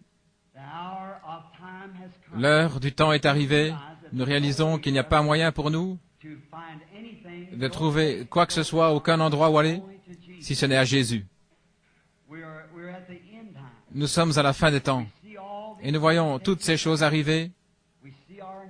Nous voyons notre nation en faillite. Nous voyons notre monde en faillite. Nous voyons le communisme répandre un esprit impie qu'on appelle le rideau de fer. Et nous en voyons un apparaître là, en Chine, le rideau de bambou, puis nous en voyons un autre, le rideau de pourpre, le rideau romain, en train de prendre possession du monde. Maintenant, Père divin, nous te prions de nous permettre de nous rappeler ceci, c'est que ces choses sont tes promesses. Tu nous as promis ces choses au temps du soir. Nous sommes si contents de voir que tu fais que ta parole s'accomplisse dans nos vies. Nous te prions, Père, de susciter une faim et une soif. Maintenant, je te prie, prendre ces mots décousus ici et de les révéler au cœur des gens, afin qu'ils réalisent que Dieu est une puissance. Il est une puissance. Christ était la plénitude de Dieu. Il était Jéhovah oint. Il était le corps oint de Jéhovah, Jésus de Nazareth. Dieu était en Christ, réconciliant le monde avec lui-même. Et il est mort afin de sanctifier cette race humaine déchue et de les ramener à leur position de fils de Dieu pour être des oints du Saint-Esprit, pour sortir en reflétant son royaume jusqu'à ce qu'il soit complètement revenu à travers les 7 âges de l'Église.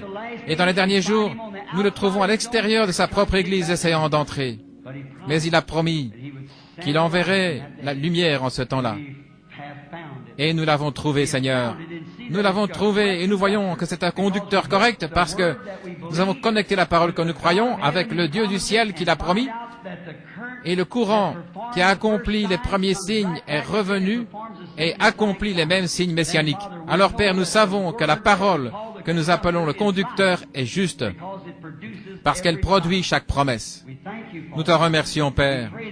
Nous te prions de sauver les perdus, de guérir les malades, de remplir du Saint-Esprit ceux qui le désirent et d'encourager ton Église. Alors que nous continuons à nous attendre à toi, Seigneur, dans le service de guérison, nous te remettons ces gens et tout au nom de Jésus. Amen.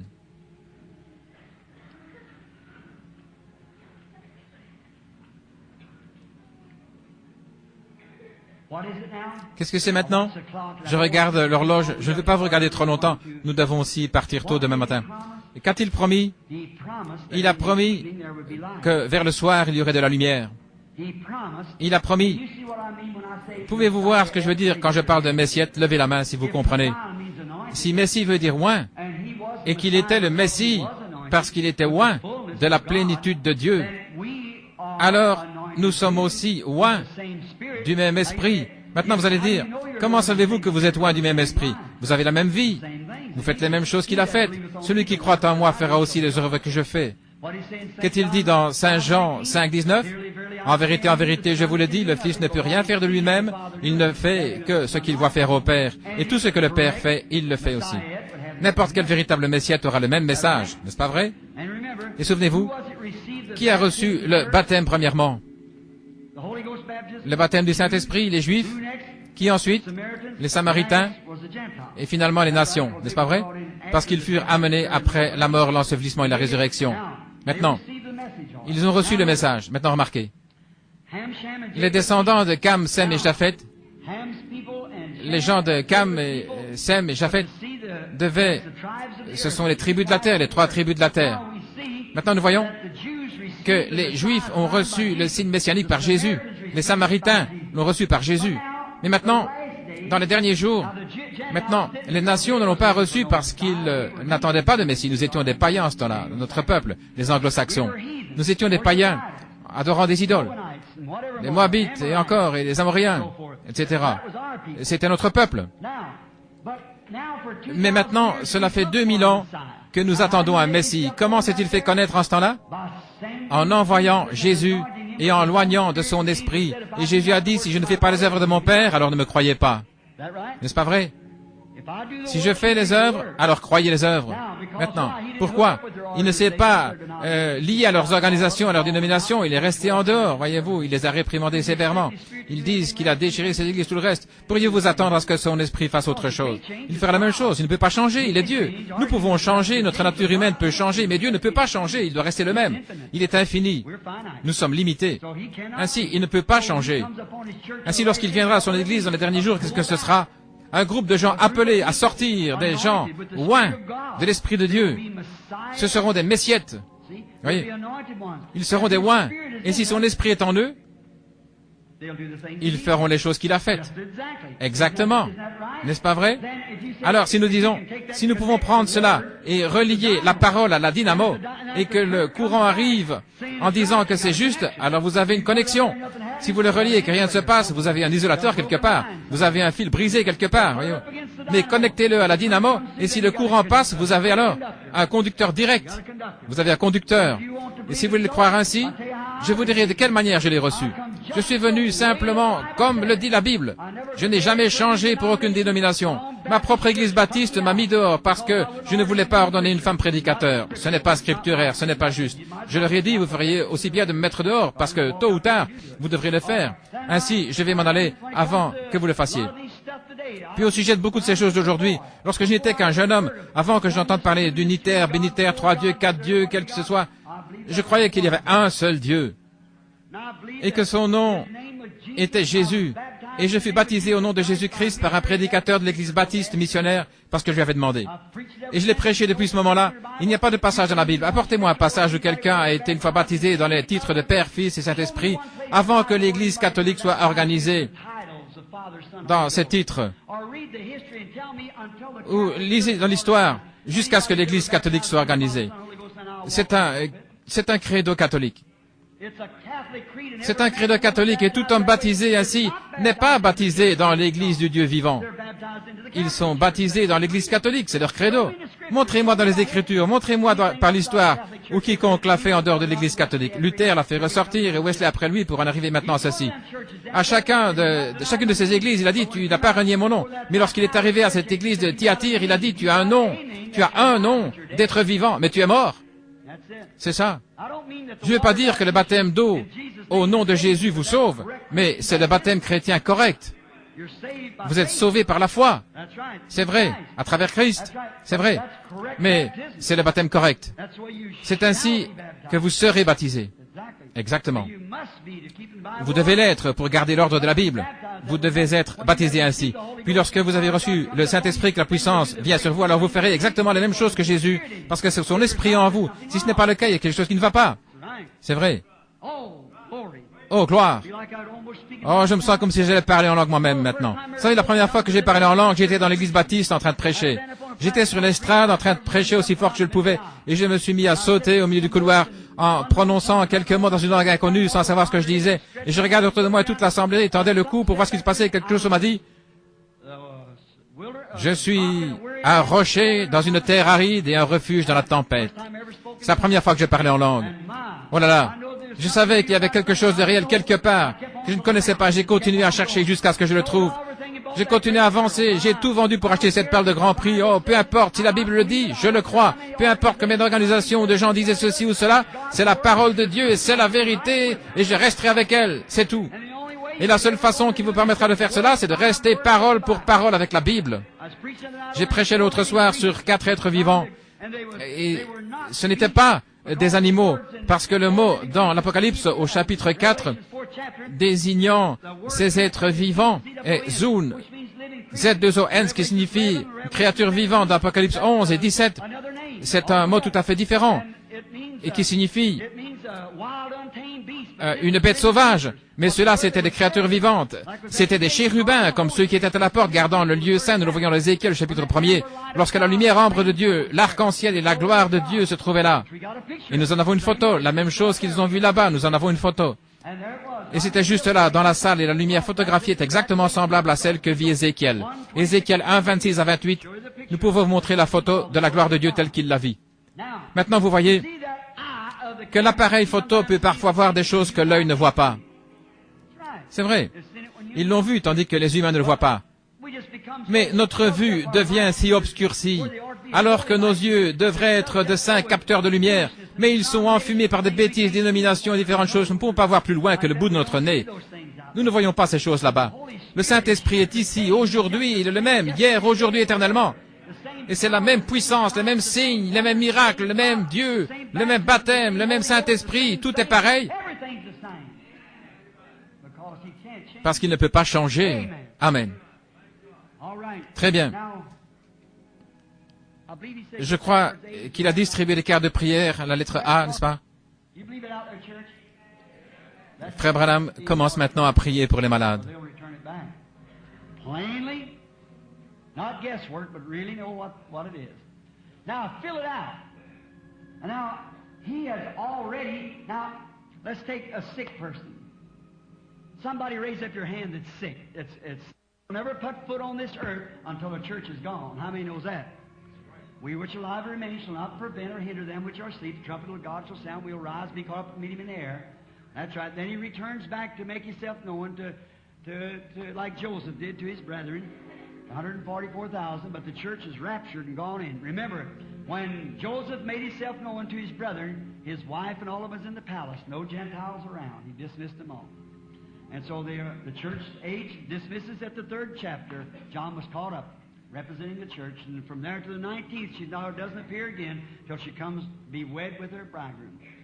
Now, it's the going of the Jews from the 4th on in, the outcome of the Jews. Now, if Christ comes and shows Himself alive tonight, now if I have said right that He was Messiah, and the believers, that means He's the anointed one, and we have His anointing, won't the same anointing perform the same thing each time?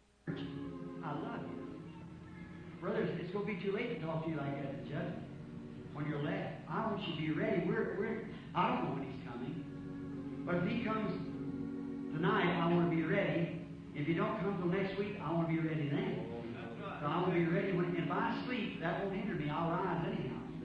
But while I'm here, I want every ounce of me to count for Him. And I want yours to do that too. Now, this lady here, I don't know her. Do the same thing that was done in Sodom. How many believes that now with all your heart? All right. Now I believe, now remember, so that you won't get the human part into it, God only works through man. How many knows that? Man is God. That's the reason Jesus was God. That's God was worked through a man. Is that right? Reconcile the world to Himself. Now, He was Messiah, then you and I become Messiahs, or little Messiahs, because we're anointed with the same Spirit. A grammar school education, and I don't know nothing. Only thing I know, I'm saved. That's all I know. I know Jesus Christ is the Son of God. He's my Savior. I believe. I believe He was God, made manifest in flesh. I believe He died, rose again, and come back in the form of the Holy Spirit to anoint the church. I believe every word of that Bible is the truth. God's given me faith to make an answer.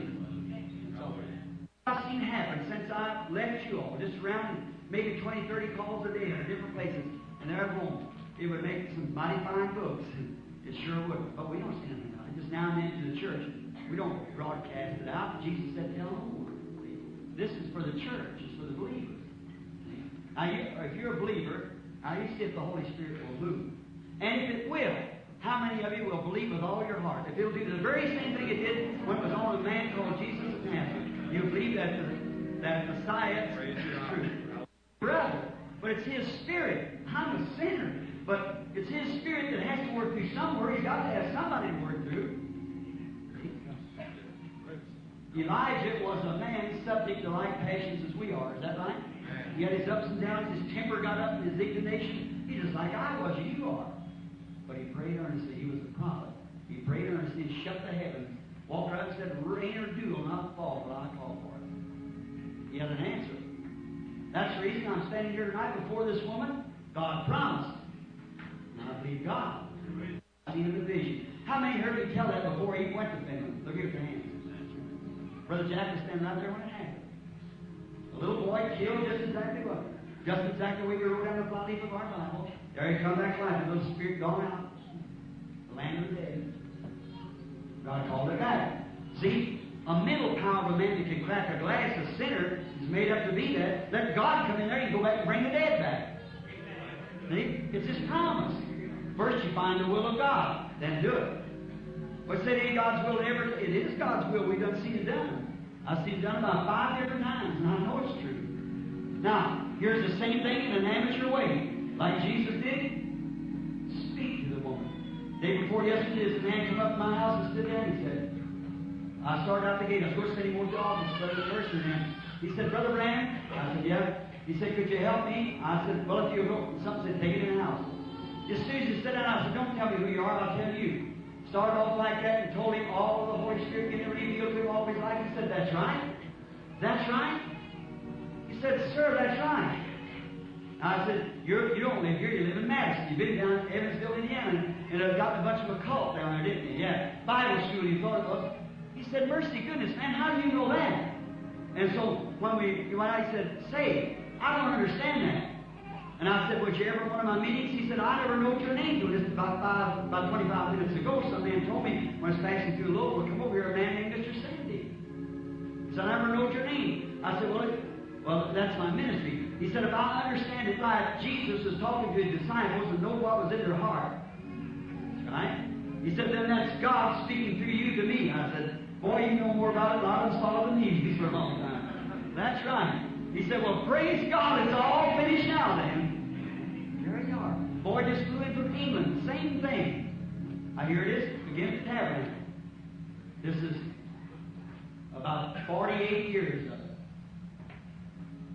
He's God, isn't he? Elderly person. Old, real old lady. It's your mother. She's got something wrong with her ear, and she's got complications too. Isn't that right? That's right, basically. You got your hand here. All right, you take that and lay it on. You believe your heel now?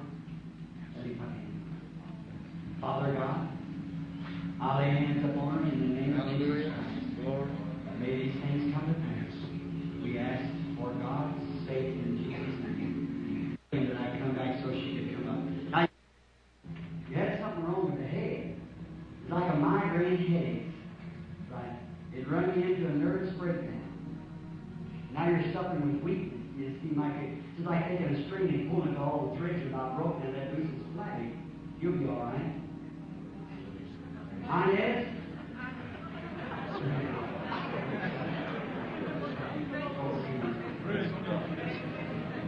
You're praying, lady, with your arms folded. Got trouble with your lungs. That's right. I kept seeing two women. I wonder where the other's at. Aren't you touched him? Raise up your hand and say, I accept my healing. All right. Well, you out. There two got ear trouble. If you just believe with all his heart, yeah, all right. Receive your healing. Go aren't you, sister? Got a bad stomach, haven't you? That's what your nervousness did. Hey, you have a stomach trouble. You said, Brother Branham, you guessed nervousness. And by being nervous, you thought I had stomach trouble. Somebody thought that. It wasn't her. Somebody did. I guessed it. Would you like God to heal your sister-in-law too? You would? You believe she can tell me what's wrong with her? Diabetes, not going to believe. Messiah, moving among us. He's in you out there also.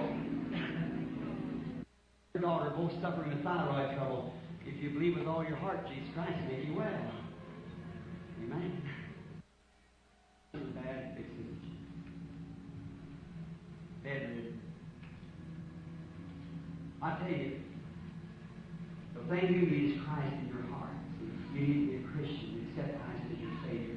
That's a lot of confidence in the sinner to walk up against a gift like that to have mercy on their mother, no doubt what God will. Believe Him right now for your salvation. There you are. Watch your trouble is.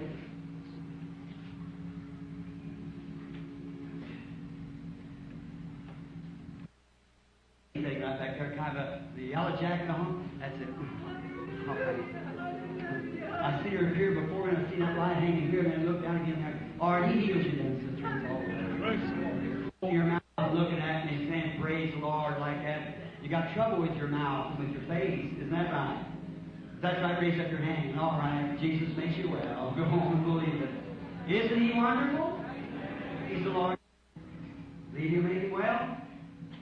Little grandson? Got a growth on top of his head.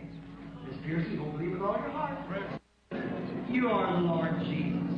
We love you. We know your anointing is here. Why, it's just everywhere, Lord.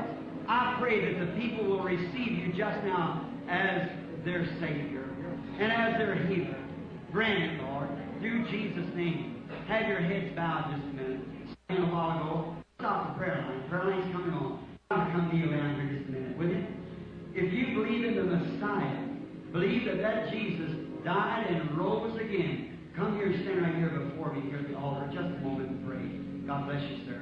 Rest of you now. You that want to accept Christ as your Savior, come right on up here now. Come, sinner friend.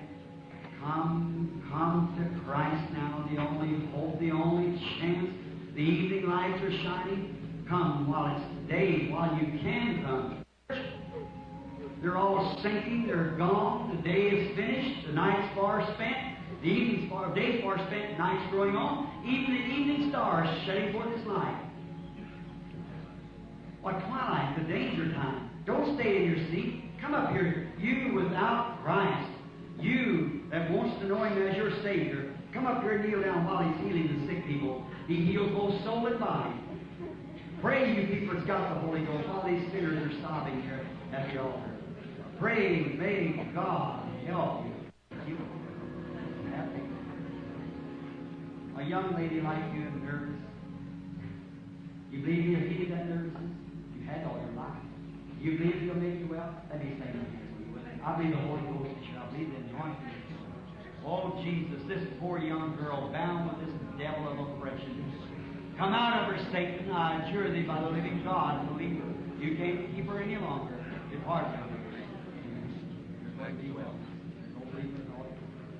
But if you believe that God will heal your heart, make you well, I'll lay my hands upon my sister in the name of Jesus Christ for her to be healed. In Jesus' name I ask it. Amen. I'll lay my hands upon sister in the name of Jesus Christ. May she be healed. Amen. Believers in here. Well, fine.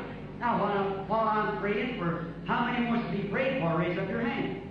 All right? Now, I want you to lay your hands on one another while I'm praying here. Just lay your believers. The Holy, you're just as much Messiah as anyone else is if you're a believer. Is that right? These signs shall follow what? Them, THEM, plural, that believe. Is that right? If they lay their hands on the sick, they shall recover. Is that right? All right, just bow your heads and be praying for one another now while I'm praying for you in the church. Where is Brother L.C.? Why, you certainly lost a lot of weight from when I seen you several years ago. I ate at your house one day. I don't know what you're here for. You know that. But it might help you if I just talk to you. Would it? Because I know you so well. It might help you if I talk to you saying I know you. Elsie and I went out and got catfish. And you cooked them. That's all I'm doing. I appreciate it. Y'all got your spirit now? You know something takes place now. I caught your spirit. You had a lot of trouble. You've been in a hospital or something. You've been asleep. That's right. You got complications. Just broke down, nervous, trouble with your ears, and that's right. Real nervous and broken down. You believe I can take it all away by the name of Jesus Christ? Thou devil that tries to hold this godly woman, I challenge thee in the name of Jesus Christ. Depart from her. I set her free in the name of Jesus Christ. Be well.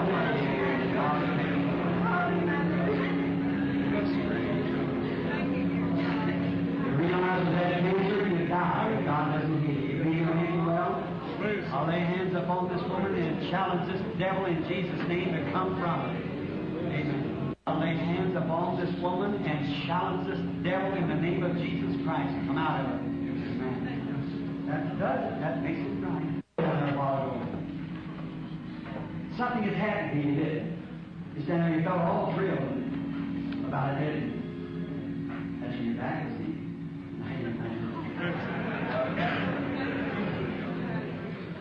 It's bad, but God's the healer of it, isn't it? In Jesus Christ's name, may it leave her and she be well. Jesus, you are the Son of God. I believe you are the Messiah. I believe you rule your kingdom, which I am a part of, by my faith in your finished work. You made us this promise that these signs shall follow them that believe. If they lay their hands on the sick, they shall recover. I am a believer. Forgive my unbelief. A believer has their hands on me. I am praying for that believer. That believer is praying for me. I set my healing